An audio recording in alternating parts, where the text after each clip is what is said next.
Good day and welcome back to another Dbz Dokkan battle video.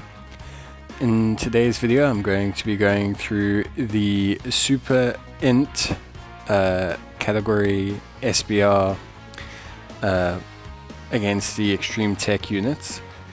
So like I said with all my previous SBR videos, I'm going to be doing this without any summonable LRs. I'm going to be doing this without any of the kind of more exclusive units. I'm going to try and avoid running the content with, you know, anything that's too crazy, and obviously trying to use as many free-to-play cards that you can farm as possible. So in this, we've got the Int Gogeta as a lead, and then we're rocking a friend LR Dragon Ball GT trio. This is a good strategy just simply because the GT trio are very powerful and they can basically solo eliminate a enemy unit in this stage.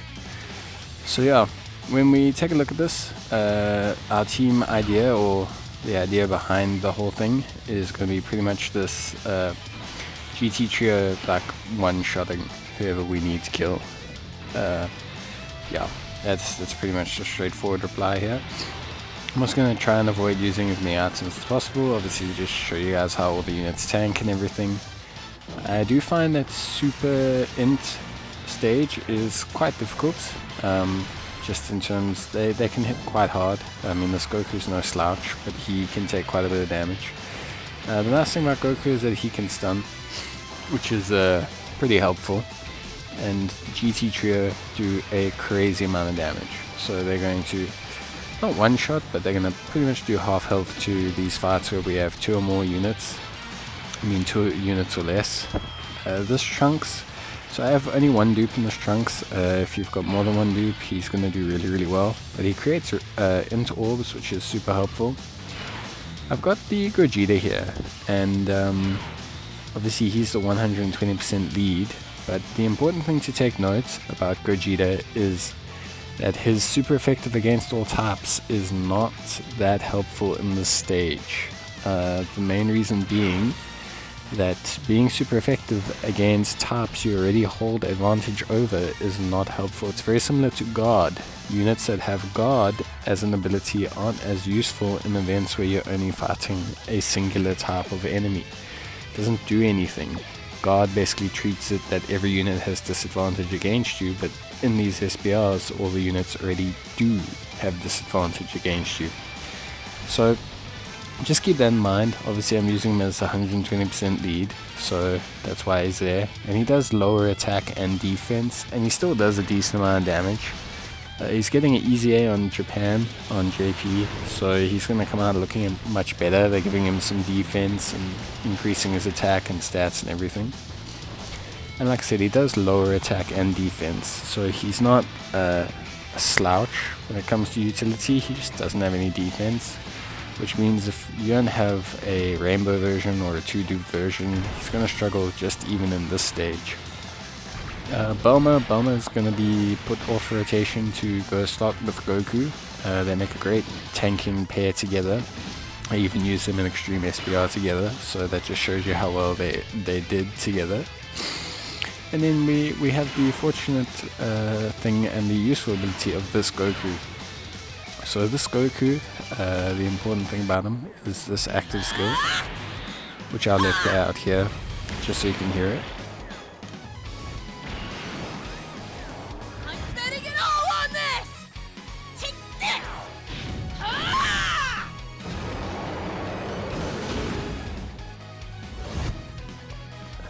So yeah, you're going to see that quite often. It's probably one of his most useful abilities in the SBR. It's just the fact that he gets that active skill when you fall below 50% health. And it really helps you because it can do exactly that. It can just basically eliminate a low health enemy or do a lot of damage to a low health enemy and just prevent you taking damage that you really just don't want to be taking. So it is super helpful. You're going to see me basically use it in every single round of a fight. So yeah, definitely something that you should factor in when deciding whether to take this Kid Goku or not. He pairs pretty well with the Bulma, so that's also another reason to take him. So yeah, But there we go, that's the first round done pretty well. And yeah, so we're going to head into the second round here and just take a look at how we do. So in terms of this fight, you've probably seen other SBR videos, but you're going to want to focus on Frieza. He attacks the most while you stun and control the other two units. If you've got attack lowering, you're going to want to use it on Frieza. So this easy A that they did for this Ghost Gotenks, he's a great unit. You can see me move Gogeta off rotation. It's just because without it just being two units, it's a bit too difficult to control the fight. And he could take multiple super attacks, which means I don't really want to do that. You can see me contemplate the item here. I'm just kind of looking at the defenses. Trunks's is okay, but again, if I had that second or third dupe in him, if I had any dupes in him, we'd probably be looking at me maybe taking a gamble here, just simply because of, you know, the sheer defensive prowess he might have. The Princess Snake that I use is just to heal up and obviously preserve our health. You can see we still take a decent chunk of damage here because Gotenks hasn't managed to super. The easy A for Gotenks means that he raises attack and defense on supering, which makes him obviously quite useful. And we don't manage to get the stun, so that is a bit unfortunate. Trunks comes in, manages to dish out, you know, a decent amount of damage, and Gogeta comes in and once again also dishes out a pretty decent amount of damage. I mean, considering that we're running under 120% and 100% lead, and he's doing that much damage is pretty good. The active skill ability is going to pop out now, so again you're going to see Goku's value immediately shine. He's going to be able to deal pretty intense damage to Frieza and almost basically kill him. I think he stays alive after this, but yeah. So you're going to hear Goku's active skill again. So this time obviously I'm not going to pause for it because there's no real point. It's a great animation, by the way. I love this card. I love this moment from Dragon Ball, and I think this is really epic. But yeah, see, he basically takes out Frieza, and that leaves us with just these two. So yeah, we took quite a bit of damage in the first turn, but now we've immediately regained control of the fight. You can take a look and you see that Bulma's got pretty comparable defense to Goku, plus she's got the high evasion, plus she's going to, you know, increase her defense by 41% after she supers, so she's in a good spot, especially after this attack. I built her with full additionals due to the 41% stacking mechanic for 3 turns. The more you attack, the more it's going to stack. Goku here is, you know, starting to come alive. He's linking well with her, so he's increased his damage a little bit, and he's tanking fine. And then the LR is going to hopefully finish him off. That was the main aim, which is to basically remove 2 people this turn, which we did, which, you know, leaves us now with only Dodoria, which is a lot more manageable a fight to do. You know, one guy is not really that big an issue. You'll see I also avoided using the Easy Aid Vegeta. The main reason that I avoided using Easy Aid Vegeta is because personally he makes, well, at least for this singular stage, I'll show him off in a lot of other stages, but for this one, just because it's the, you know, original end stage, he makes it too easy. It's not really a nice way to show how units shine or perform when you've got that Vegeta on the stage. If you have that Vegeta, please definitely use him. He's the SSB Vegeta, so yeah, please use him. That's the second stage done, so all good from there. And then yeah, we're going to go into the third stage now, and basically we're going to take a look at the fight against Turles and his homeboys.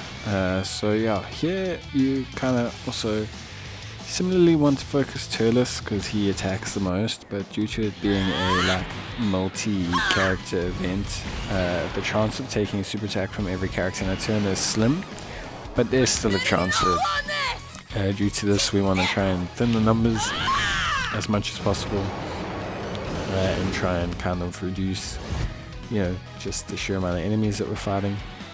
So I do use Goku's skill on the Turles there. It's just to basically straight up eliminate Turles from the battle. You'll see again I go into the item list. Like I've said before, don't be ashamed using items. You're mortal. We all make mistakes. And if you feel like it's too risky to not use an item, definitely use an item. So what I was saying is obviously I'm scared of taking the 5 super attacks in a single turn. So I do pop the Princess Snake there for a bit of damage reduction and some heal. Luckily Bomber comes through with some clutch evasions there just before she gets hit, which is great, and she manages to not get off her super attack.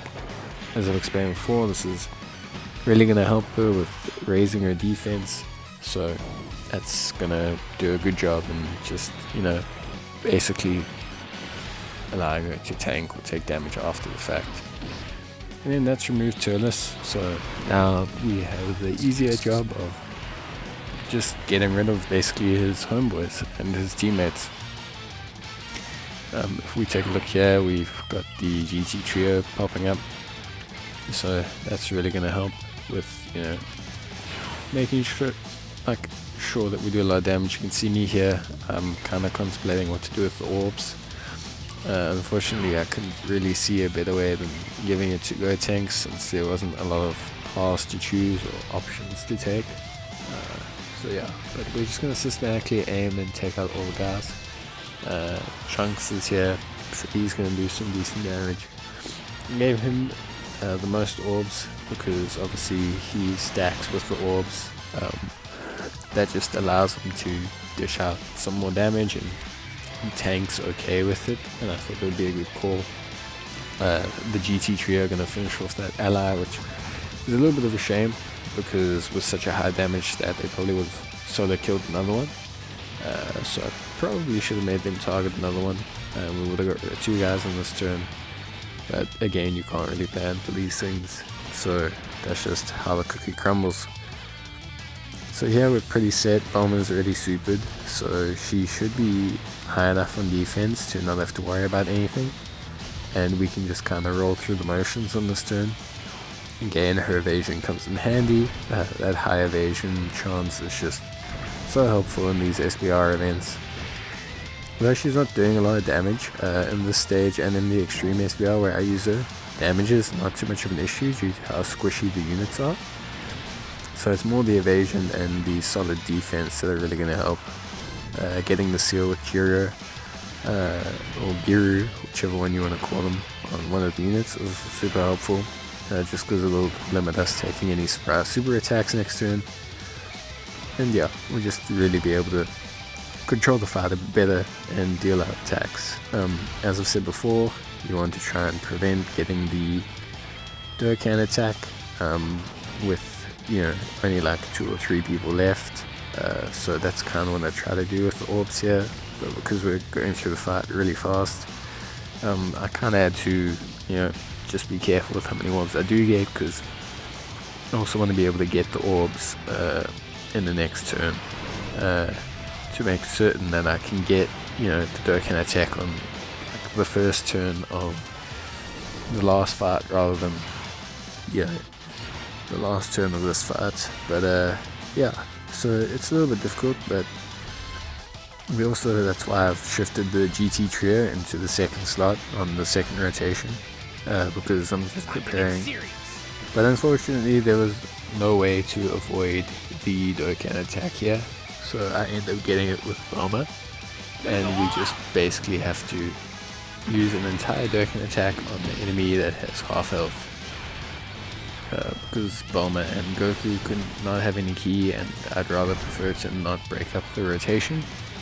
So we just decided that we're rather going to take it with that. Fortunately it doesn't cost me here or anything, so I managed to complete the run, but yeah, that's a real shame, especially considering the next fight is going to be Bojack. And yeah, with it being Bojack, obviously the issue is that they are 5 people, which makes the fight extremely difficult if you don't have the Dokkan attack, but we'll manage to cope.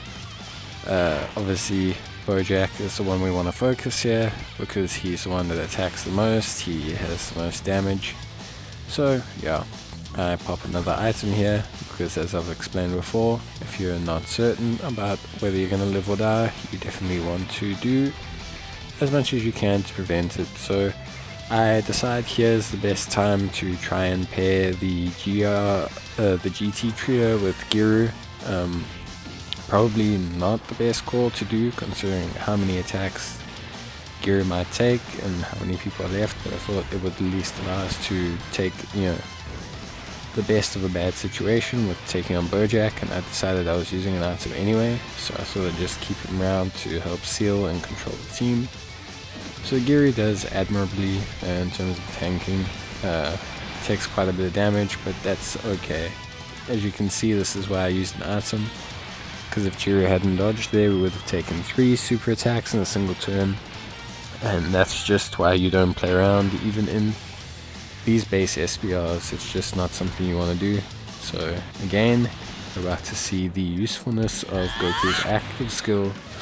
He's just basically going to finish off Bojack, and you're going to be able to see once again just how vital and helpful his active skill is. We're gonna crit hit Bojack, and he's eliminated there, I think. Yeah.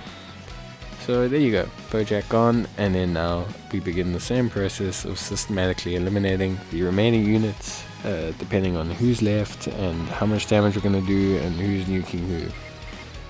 Obviously we focus in on the one we've already damaged, and we just try and control things up here. And yeah, generally you want to focus Zangia next. I think she's technically the second strongest unit on the rotation, but I can't really say for certain if that's something that you really want to focus in on.